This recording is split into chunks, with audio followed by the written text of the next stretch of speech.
Hello everyone. सो आज का हमारा टॉपिक है क्लास 8 से, that is chemical effects of electric current. So first class में हम लोगों ने देखा था किसके बारे में, केमिकल इफेक्ट्स के बारे में। केमिकल इफेक्ट कौन कौन से हैं, उसके बाद हम लोगों ने उसमें good conductor, poor conductor, insulator के बारे में बात की थी। फिर लास्ट क्लास में हम लोगों ने इलेक्ट्रोप्लेटिंग और इलेक्ट्रोलाइसिस के बारे में बात की थी। तो उससे आगे चलिए इस क्लास में स्टार्ट करते हैं। सो जो हमने इलेक्ट्रोप्लेटिंग के बारे में पढ़ा था वो कहां पे यूज की जाती है इलेक्ट्रोप्लेटिंग। आपको यहाँ पे बहुत सारी चीजें दिख रही हैं। ये आपका कार का जो डोर हैंडल है उसके ऊपर क्रोम प्लेटिंग की जाती है। बहुत सारे जो अप्लायंसेज हैं उनके ऊपर निक्कल की कोटिंग की जाती है, ठीक है जी, ब्रास की कोटिंग की जाती है। तो इन सब चीजों के बारे में चलिए डिटेल से देखते हैं। जो मेडिकल इक्विपमेंट्स हैं, जो सर्जिकल इक्विपमेंट्स हैं, देखे होंगे आप लोगों ने, बहुत चमक रहे होते हैं वो, है ना। They are made up of nickel which is harmful to human body.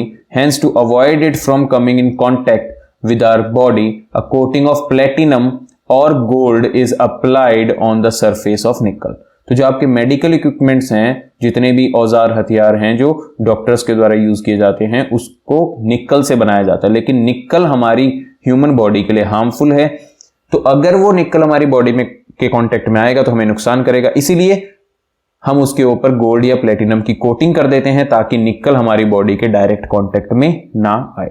बहुत सारे किचन के इक्विपमेंट्स हैं, बाथ टैप्स हैं, पार्ट ऑफ कार हैं, जिनके ऊपर क्रोम की कोटिंग की जाती है। क्रोम एक एक्सपेंसिव मेटल है, इसीलिए जो ऑब्जेक्ट्स हैं are created with a cheaper metal. जो ऑब्जेक्ट है वो सस्ते मेटल से बनाया जाता है और उसके बाद उसके ऊपर क्रोम की क्या कर देते हैं, कोटिंग कर देते हैं, क्योंकि हमको क्रोम के जो कैरेक्टर्स चाहिए वो आउटर मोस्ट लेयर में ही चाहिए, उसी से उसमें चमक आ जाएगी। अगर आप पूरा ही जो आपका आर्टिकल है उसको क्रोमियम से बनाएंगे तो काफी ज्यादा महंगा बनेगा। Thus, to bring a shining over the objects and prevent them from corrosion, chromium coating is used.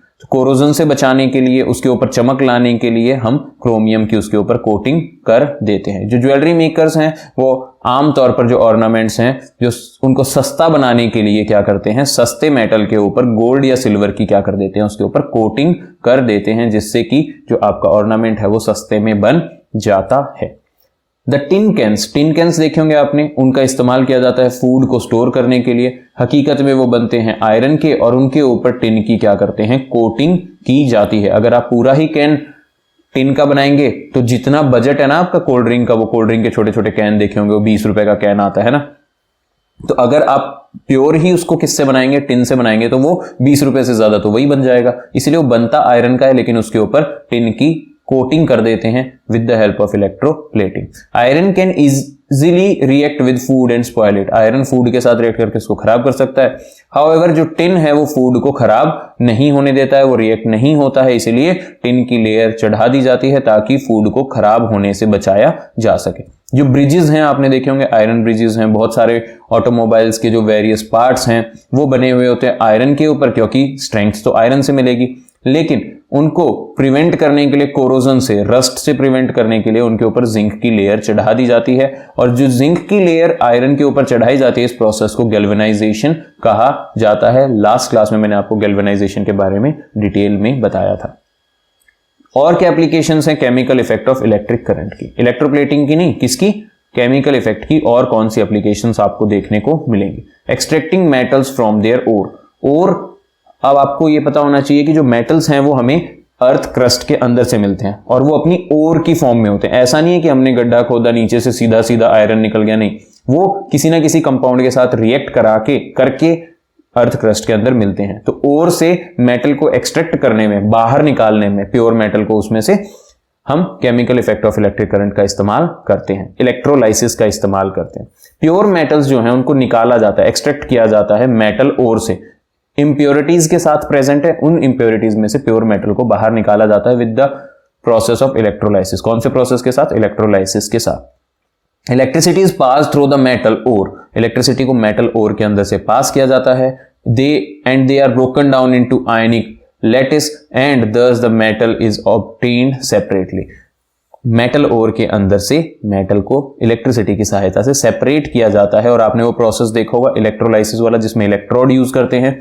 और हमने पढ़ा था जो मेटल होते हैं, मेटल के ऊपर कैसा चार्ज होता है, पॉजिटिव चार्ज होता है। तो वो कैथोड के ऊपर जो नेगेटिव चार्ज होता है कैथोड, उसके ऊपर जाके डिपॉजिट हो जाएंगे। तो इस प्रकार से हमारा प्योर मेटल निकल जाएगा। For example metals like aluminium, magnesium, potassium, sodium, calcium are obtained from their ores in this way। जो ये हाई रिएक्टिव मेटल्स हैं इनको इलेक्ट्रोलाइसिस के थ्रू सेपरेट किया जाता है। यहाँ पे आप डायग्राम देख सकते हैं, एक यहाँ पे पॉजिटिव कार्बन एनोड्स लगाए गए हैं, यहाँ पर नेगेटिव कार्बन कैथोड लगाए गए हैं। ये कैथोड हैं आपके जो यहाँ पे लगे हुए हैं, ये अंदर वाले क्या हैं, एनोड हैं। और एल्यूमिनियम आउट यहाँ पे किया गया है क्योंकि एल्यूमिना और क्रायोलाइट का यहाँ पे मिक्सचर लिया गया है, स्टील कंटेनर है, तो जो एल्यूमिनियम आपका सेपरेट आउट होगा उसको निकाल लिया जाएगा। सो ये इलेक्ट्रोलाइसिस का एक थोड़ा सा कॉम्प्लिकेटेड सा स्ट्रक्चर है। अदरवाइज आप जो इलेक्ट्रोलाइसिस का है उसको समझ सकते हैं, इसके अंदर वो थोड़ा सा आसान आपको पड़ेगा। सो प्यूरिफिकेशन ऑफ मेटल्स, मेटल्स को प्यूरिफाई करने के लिए भी हम इलेक्ट्रोलाइसिस केमिकल इफेक्ट का इस्तेमाल करते हैं। जैसे हमने बात की कि जो हाई रिएक्टिव मेटल्स हैं जैसे सोडियम है, पोटेशियम है, इनके बारे में हमने पढ़ा, वो तो सीधे सीधे किससे ऑब्टेन किए जाते हैं, इलेक्ट्रोलाइसिस के थ्रू। इलेक्ट्रोलाइसिस के थ्रू क्या किए जाते हैं आपके, वो ऑब्टेन किए जाते हैं। लेकिन कुछ मेटल्स ऐसे होते हैं जो रिएक्टिविटी में इतने ज्यादा हाई नहीं होते हैं, लो होते हैं, मॉडरेट होते हैं रिएक्टिविटी में, तो उनको डिफरेंट प्रोसेस से ऑब्टेन किया जाता है। लेकिन जो आपने ऑब्टेन किया है मेटल, वो इतना ज्यादा प्योर नहीं होता है, तो उसको प्योर करने के लिए हम उसकी दोबारा क्या करते हैं, इलेक्ट्रोलाइसिस करते हैं।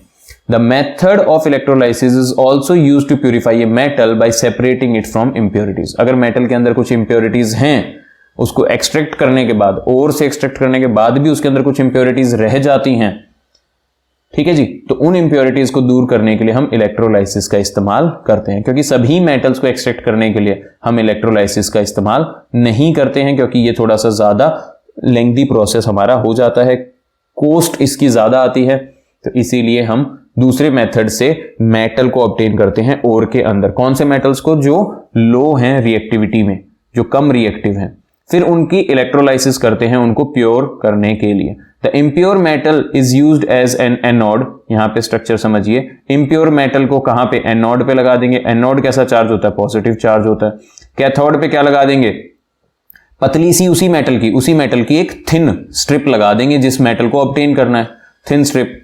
इसके अंदर उसी मेटल का सॉल्ट सॉल्यूशन ले लेंगे। जैसे ही इलेक्ट्रिक करंट पास होगा तो जो ये इम्प्योर सैंपल था, इसमें से जो मेटल है वो कहां आ जाएगा, इलेक्ट्रोलाइट में आ जाएगा। उतनी ही अमाउंट में इलेक्ट्रोलाइट से मेटल उस थिन कैथोड स्ट्रिप के ऊपर डिपॉजिट होने लग जाएगा, और जो इंप्योरिटीज हैं वो इस एनोड के नीचे इकट्ठा हो जाएंगे, और इन इंप्योरिटीज को कहते हैं हम एनोड मड। क्या कहते हैं उनको, एनोड मड कहा जाता है।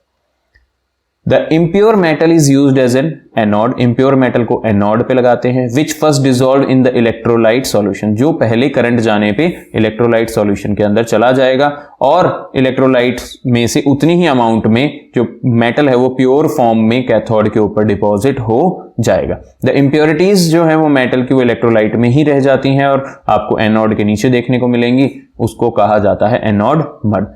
एल्यूमिनियम हो गया, जिंक हो गया, कॉपर हो गया, ऐसे मेटल्स को हम प्यूरिफाई करते हैं किसकी सहायता से, इलेक्ट्रोलाइसिस की सहायता से। यहां पे आपको वो सेम सेटअप दिख जाएगा। थिन प्योर कॉपर की प्लेट है, ये थिक रॉड है इम्प्योर कॉपर की, ये आपका क्या है, एनोड है, पॉजिटिव टर्मिनल, यही हमने बात की थी। ये नेगेटिव टर्मिनल है आपका कैथोड, ये क्या है, एनोड जो पॉजिटिव टर्मिनल है, ये कैथोड है जो नेगेटिव टर्मिनल है। ये कॉपर सल्फेट सॉल्यूशन है। तो ये मोटी रोड में से क्या होता जाएगा, कॉपर के जो आयंस हैं वो सॉल्यूशन में आते जाएंगे, सॉल्यूशन में से इसके ऊपर डिपॉजिट होते जाएंगे। तो जितनी भी इंप्योरिटीज हैं वो एनोड के नीचे ही कलेक्ट हो जाएंगी।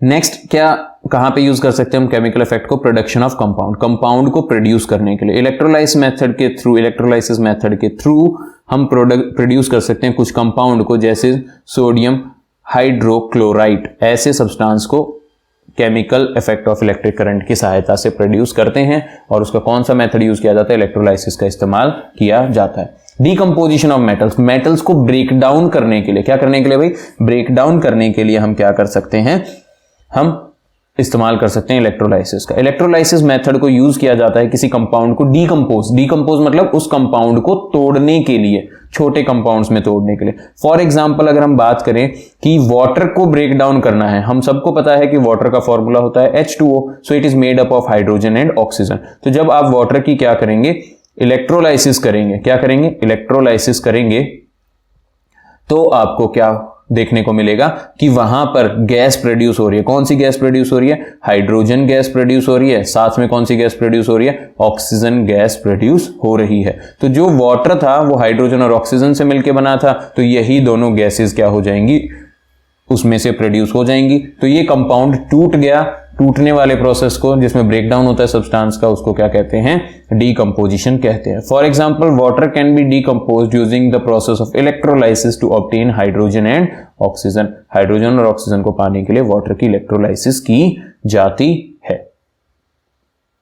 सो यहां पे देखिए, यहां पे सेटअप दिखाया गया है सेम, कि यहां पर हाइड्रोजन गैस प्रोड्यूस हो रही है, यहां पर ऑक्सीजन गैस प्रोड्यूस हो रही है। ऑक्सीजन के ऊपर नेगेटिव चार्ज होता है, इसीलिए वो कहां पे, एनोड, एनोड पे पॉजिटिव चार्ज होता है, इसलिए ऑक्सीजन कहां पे ऑब्टेन हुई है, आपके एनोड पे ऑब्टेन हुई है, क्योंकि ऑक्सीजन के ऊपर नेगेटिव चार्ज होता है। हाइड्रोजन के ऊपर पॉजिटिव चार्ज होता है, वो कैटायन बनाएगा, कैटायन है तो वो कैथोड के ऊपर ऑब्टेन होगी।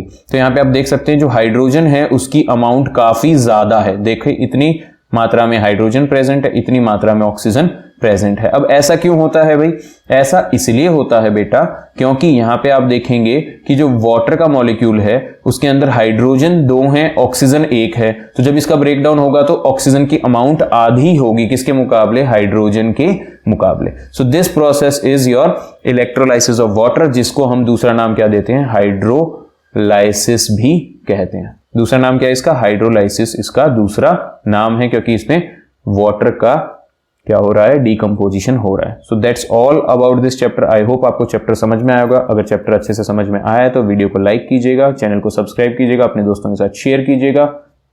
नेक्स्ट टॉपिक के साथ मिलते हैं आपके नेक्स्ट वीडियो में। Till then take care, all the best, God bless you, bye.